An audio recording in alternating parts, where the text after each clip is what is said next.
The silent years setting the stage. The story opens in 2387, 50 years after Earth went silent. The Galactic Council, a massive alliance of 847 different alien species, governs most of the known galaxy.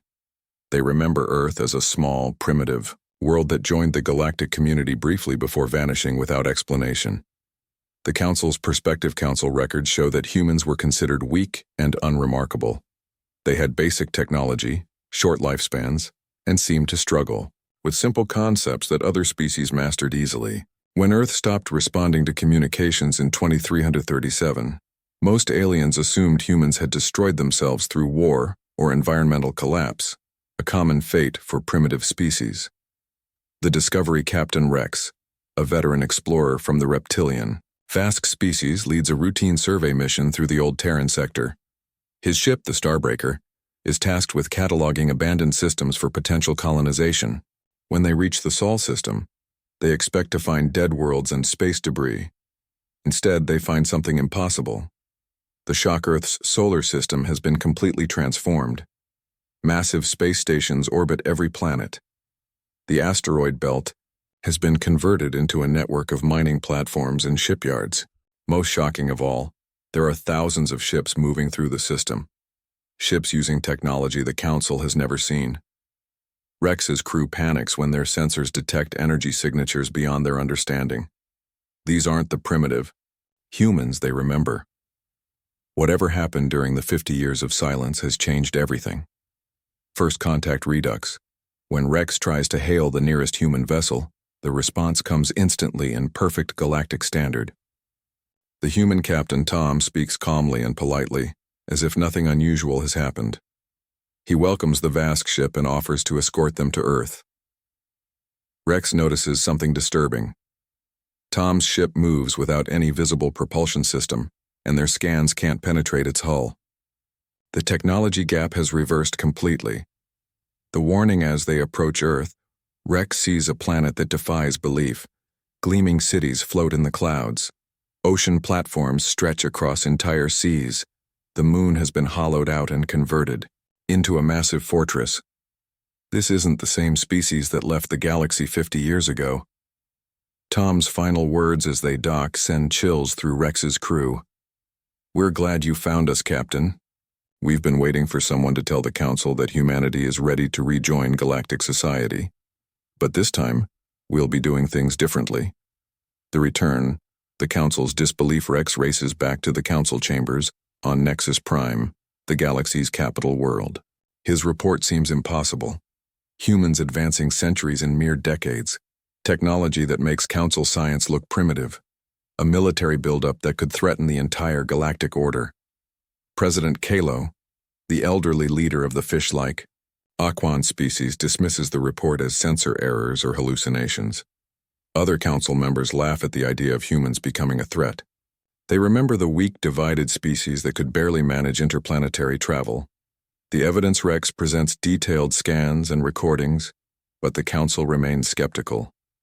Counselor Vex, a proud warrior from the insectoid hive worlds, claims that humans are simply using stolen technology or have been helped by some unknown ally. The Council votes to send a small diplomatic fleet to investigate. The diplomatic mission Admiral Tor leads a fleet of 12 ships to Earth, a standard diplomatic force that could easily overwhelm any primitive world. The fleet includes representatives from major Council species, all expecting to find confused humans who need guidance to properly rejoin galactic society.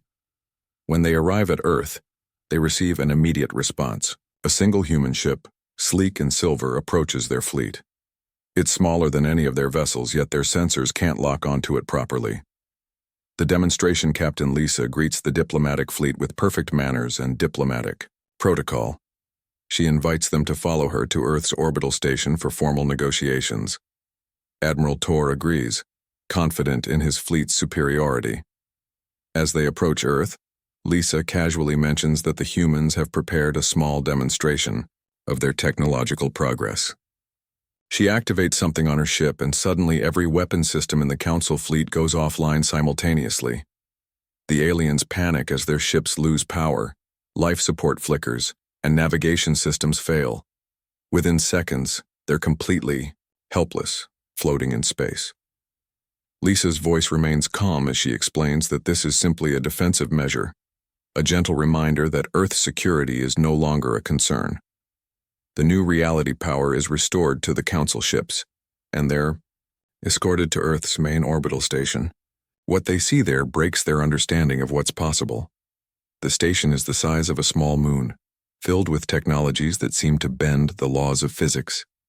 Humans move through the station with quiet confidence, operating systems that the Council's best scientists can't even comprehend. It becomes clear that during their 50 years of isolation, humanity didn't just advance, they transcended their previous limitations entirely. The negotiation. The formal meeting takes place in a vast chamber that seems to exist in multiple dimensions simultaneously. Human representatives, led by Director James, welcome the Council delegates warmly but firmly establish new terms for humanity's place in galactic society. The humans aren't asking to rejoin the Council. They're informing the galaxy that Earth is now an independent power that expects to be treated as an equal. They've moved beyond the need for the Council's protection or guidance. Admiral Tor realizes that everything has changed. The galaxy's power structure, stable for centuries, has been shattered by humanity's unexpected transformation. The new order, the Council's emergency session. Admiral Tor's report sends shockwaves through the Galactic Council. Emergency sessions are called as leaders struggle to understand how humanity could have advanced so rapidly. Some species demand immediate military action, while others call for caution. Councillor Vex proposes a preemptive strike before humans can spread their influence. His warrior species has never backed down from a challenge, and he sees Earth's new power as a direct threat to galactic stability. However, President Kalo urges patience, remembering how diplomatic solutions have kept peace for centuries. The investigation. The Council dispatches intelligence teams to gather information about humanity's transformation. What they discover is both fascinating and terrifying. During their isolation, humans didn't just develop new technology. They fundamentally changed their approach to science, society, and survival. Agent Mira, a skilled operative from the shape-shifting Flux species, infiltrates human space stations disguised as a traitor. She observes humans working with technologies that seem to operate on principles beyond current galactic understanding. Their ships move through space in ways that violate known physics, and their energy sources produce power levels that should be impossible. The secret. Through careful observation, Mira discovers that humans didn't just advance through normal technological development. They found something during their years of isolation, ancient artifacts left behind by a long-vanished civilization known only as the Builders. These artifacts contained knowledge that allowed humanity to leap forward by millennia in just decades. HFY Builders had ruled the galaxy millions of years ago, leaving behind scattered remnants of their incredible technology. While most species had found only broken fragments over the centuries, humans had somehow located a complete builder archive on a dead world in their local space. The transformation. The builder knowledge didn't just give humans new tools, it changed their entire civilization. They learned to think in ways that previous human generations couldn't imagine, developing technologies that merged science with something approaching art. Their ships, stations, and cities became expressions of human creativity enhanced by ancient wisdom. More importantly, the builder knowledge taught humans about the true nature of the galaxy. They learned that the current galactic civilization was just one of many that had risen and fallen over cosmic time. The Galactic Council, despite its apparent stability, was actually a relatively young and fragile organization. The Human Perspective Director James explains humanity's position to a secret council delegation. Humans don't see themselves as conquerors or destroyers. They simply refuse to accept the limitations that the galaxy has traditionally imposed on emerging species. The old system of junior and senior races no longer applies to them. James reveals that humans have been watching the galaxy during their isolation, studying council politics and military capabilities. They've seen how the system works. How older species maintain power by keeping newer ones dependent and limited. Humanity has chosen a different path. The choice. The Council faces an impossible decision. They can attempt to force humanity back into the traditional galactic hierarchy through military action, but their own intelligence suggests this would be catastrophic. Human technology appears to be centuries ahead of anything the Council possesses. Alternatively, they can accept humanity as an equal power and risk the collapse of the entire system that has maintained galactic peace for millennia. If other species see humans breaking free from Council authority, it could inspire rebellions across the galaxy. The first crack. The crisis deepens when three minor species, the Kellan traders, the moth miners, and the crystal-based Shard Collective, officially request to leave Council protection and seek direct relations with Earth. These species have always been treated as second-class members, and humanity's example has given them hope for independence. President Kalo realizes that the galaxy stands at a crossroads. The old order is crumbling, and humanity's return has accelerated changes that were perhaps inevitable. The question is no longer whether things will change, but whether that change will come through negotiation or conflict. The warning as Part 3 ends, human ships begin appearing at the edges of Council space, not as invaders, but as explorers and traders. They offer advanced technology and knowledge to any species willing to deal with them directly, bypassing Council authority entirely. The message is clear. Humanity is not asking for permission to reshape galactic civilization. They're simply moving forward, and the rest of the galaxy must decide whether to adapt or be left behind.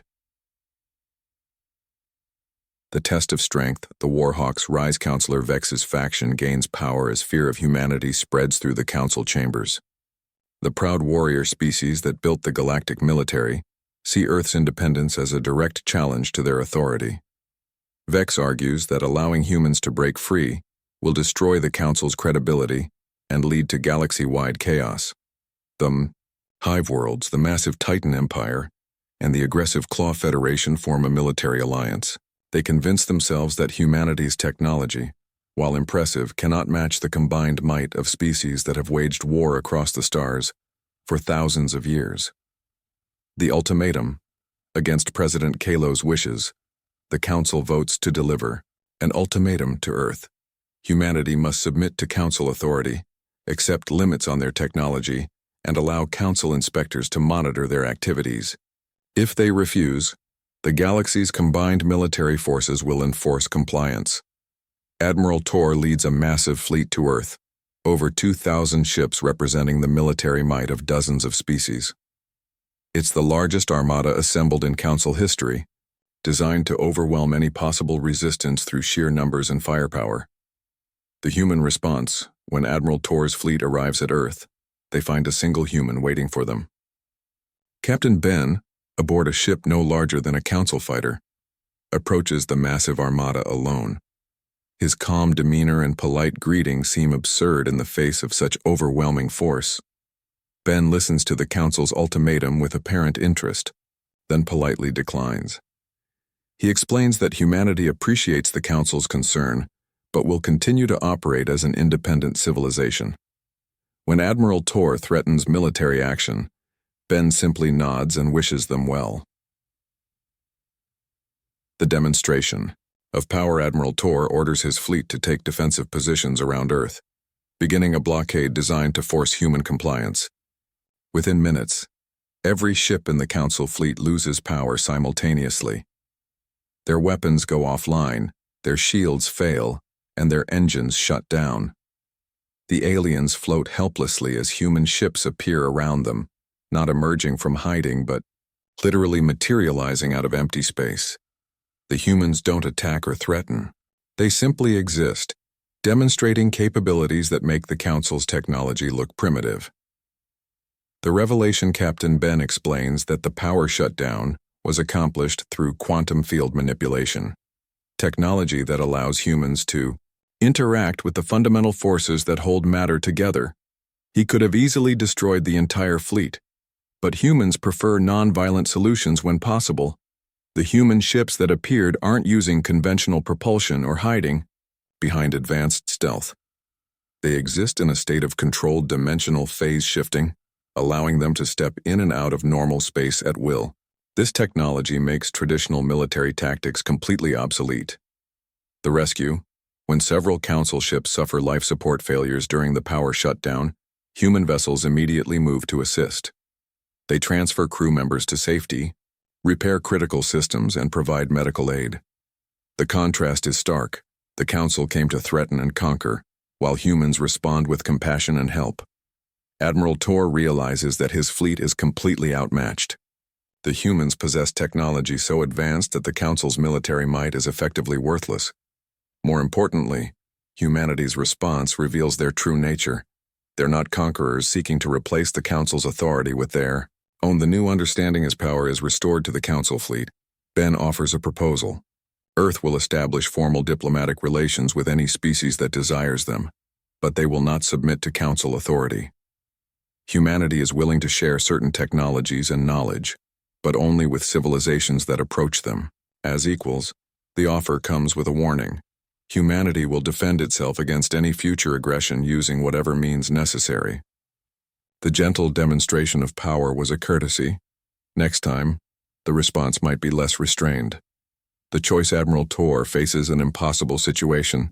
He can order his fleet to attack, knowing that it will likely result in their complete destruction, with no meaningful damage to Earth. Or he can accept defeat and return to the Council with news that will shatter galactic civilization as they know it.